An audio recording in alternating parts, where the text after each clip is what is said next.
The search for Brian Laundrie has now turned into a manhunt. It is a major development in this case that has left so many people puzzled and wanting more information. For the entire hour, we are digging into this mystery, searching for those answers, elusive to date, and playing your questions right here. We want to go back out now to correspondent Brian Entin outside the Laundrie family home with former FBI agent Jennifer Coffindaffer. Brian.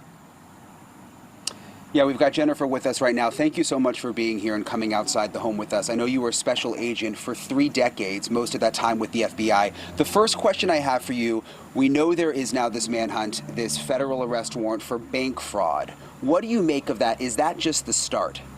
Well, interestingly, when crimes happen, they commit smaller crimes usually along the way. And in this case, he had unauthorized access of the device, which was basically using her credit card or her debit card, actually. And that is the crime that they were actually able to charge him with. So did they basically use that crime, if he's alive, to get him in and then try to add more on? Is that sort of how this works? Absolutely.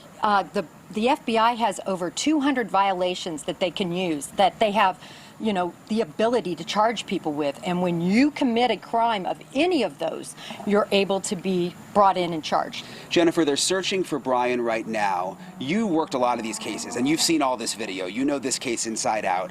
What do you make of Brian Laundrie, and do you think he's alive right now?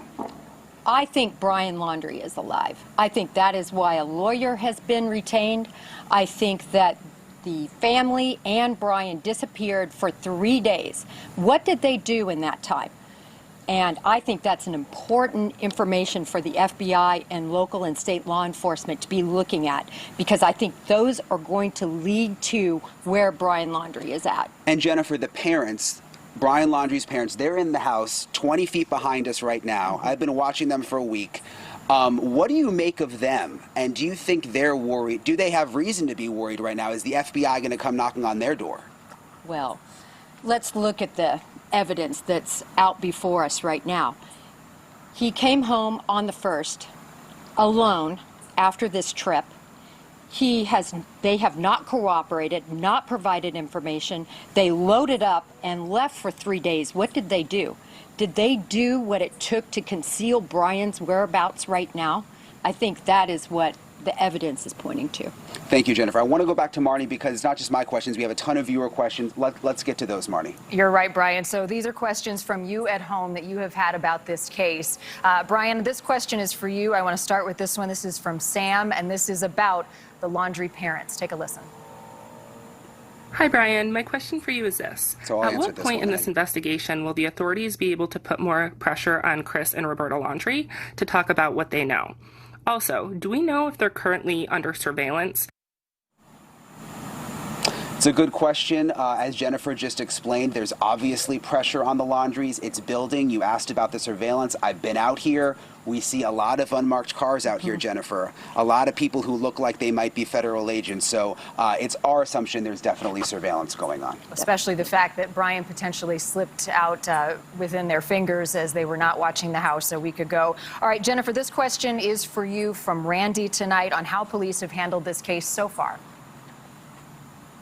Hey, I was just curious about how Brian was able to basically escape. Like, why in such a high-profile case, with him being the only person of interest, did he not have like an FBI agent or like a local police officer watching his every move? Well, if you look at the timeline, there was not a crime that was committed, really, until a body was found, and then it wasn't confirmed to be a homicide until 2 days after that, once the coroner's report was reached. So you cannot conduct surveillance and spend that type of a manpower when a crime hasn't even been committed yet. A lot of people questioning the police work tonight. This question is from Corey, and Brian, this one is for you about the search currently happening at the reserve. The Carlton Reserve website states that they've had trail cams since 2006 and that 10 are currently operational. I'm just wondering if there's been any discussion with law enforcement about the utility or the existence of these trail cams.